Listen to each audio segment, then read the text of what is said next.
2022 is a big year for gaming, both in sheer volume of releases and the hype surrounding them. But as we get further into this new generation of gaming, more titles that push the limits of what's graphically possible are on the way. Let's take a look at 15 graphically mind-blowing titles coming up this year and what makes them stand out. Horizon Forbidden West. Horizon Zero Dawn is a great looking game even by today's standards, but Forbidden West looks to improve on it in every single way. Along with character models having more polygons and improved texture details, while Aloy has some more skeletal joints, there are tons of improvements to the effects, water rendering, environmental details, machines, the list goes on.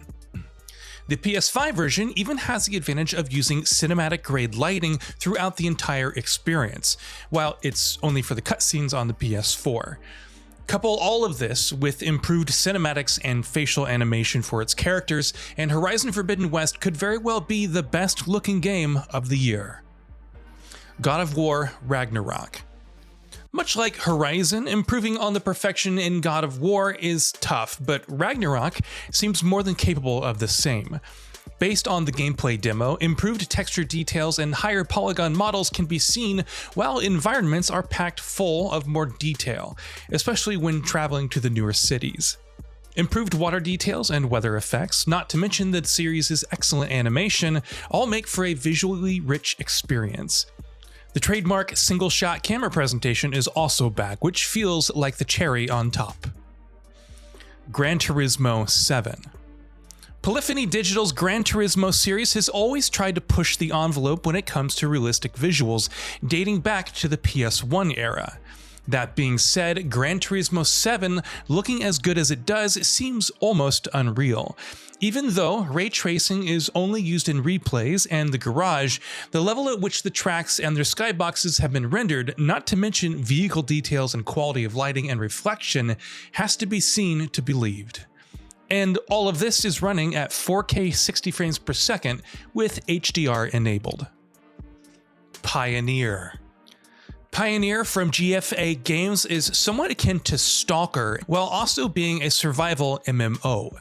Its post-apocalyptic world looks fairly detailed and grungy with fine texture detail, even if some things like grenade-throwing animations still need a bit of work.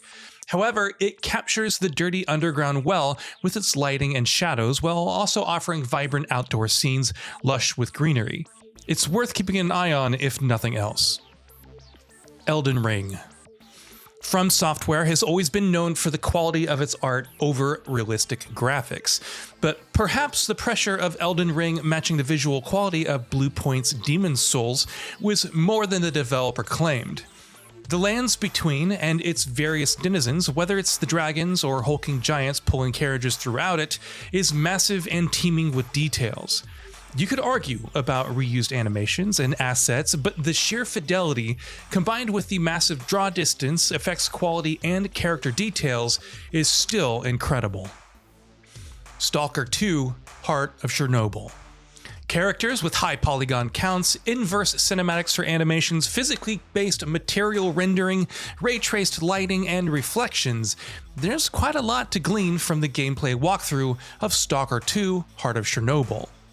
It almost looks too good to be true, though judging from its delay to April and December, some more time is seemingly required to have the whole game up to that level of quality. Time will tell, but it's utterly gorgeous thus far. Forspoken. The latest gameplay trailer for Luminous Productions' Forspoken looked a little rough when it came to the frame rate. Nevertheless, everything else from the environmental textures, draw distance, and character details to the animation quality and special effects looked very good.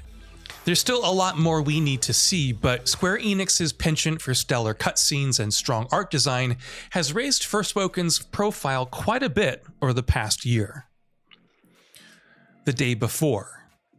For a survival MMO, The Day Before sports an insane amount of detail, whether one is foraging for supplies in a countryside house or gunning down zombies in a metropolis. The latest gameplay reveal, which showcased an incredibly rendered city with ray-traced reflections and lighting, looked very good.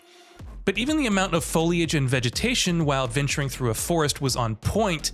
In terms of graphical fidelity, the day before could very well be a dark horse this year.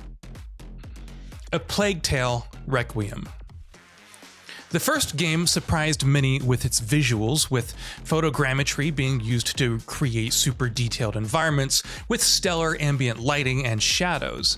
A Plague Tale: Requiem seems to be going in the same direction, but also offers large environments, better water rendering, and improved animations. Considering it uses Unreal Engine 5 instead of Asobo's proprietary tech, we can't wait to see how the sequel leverages it to new heights. Avatar: Frontiers of Pandora. Developed on Massive's Snowdrop engine, Avatar: Frontiers of Pandora boasts thousands of assets in one frame with detailed environments, complex shaders, real-time wind simulation, and much more. A new volumetric cloud system has also been added along with real-time ray tracing for realistic reflections and global illumination. The sheer wealth of animations, NPCs, and detail is already looking promising, and should immerse players in Pandora like never before. Forza Motorsport. Before unveiling Forza Horizon 5 last year, Microsoft presented the future of Forza Motorsport titled, well, Forza Motorsport. Turn 10 Studios' next big racing sim plays with ray-traced lighting effects and reflections, all while promising 4K 60 FPS gameplay. The details on these cars looks as immaculate as ever, and though the initial trailer was captured in-engine, the series has always had a penchant for achieving exceptional fidelity. Hopefully, we'll get to some real-time gameplay soon. The Lord of the Rings: Gollum. The Lord of the Rings Gollum presents a very interesting contrast to the other Middle-earth titles we've seen over the years. While Gollum's character model seems to require more work, environments are teeming with strong lighting and shadows, not to mention detailed textures to facilitate the darker, moodier tone. It's still pretty early, but looks very good thus far. Suicide Squad: Kill the Justice League. Rocksteady's reputation for stellar visuals precedes it, even if its optimization for Batman Arkham Knight on PC left much to be desired. Suicide Squad: Kill the Justice League expands on its previous work with incredible draw distance, a larger scale, stellar effects, and more detailed characters. It also doesn't hurt that the facial animations and motion capture have been significantly improved, making characters look more natural in both cutscenes and gameplay. Crossfire X. Despite initial previews of Crossfire X's campaign being less than positive, there's no denying Remedy's talent for stellar visuals. Thanks to the Northlight engine, the sheer amount of effects, objects, destruction, dynamic lights, and shadows is fairly insane. Throw in some atmospheric fog and wind, not to mention detailed particles, and it's one of the better looking first-person shooters of the year. Gotham Knights. In terms of presentation, Gotham Knights feels a lot closer to the Batman Arkham series of yore than Rocksteady's upcoming Suicide Squad. And while 2020's gameplay walkthrough was still early in development, it came off quite well with its animation quality, environment design, textures, and effects. Details like dynamic lighting and shadows, atmospheric fog, and ambient occlusion also looked good, so it should look even better as we approach its launch this year. So what are your thoughts on this? Go ahead and share them in the comments below, and if you liked the video, please subscribe to the channel and enable all notifications by clicking the bell icon to get new video updates. We upload every day and would really appreciate your support.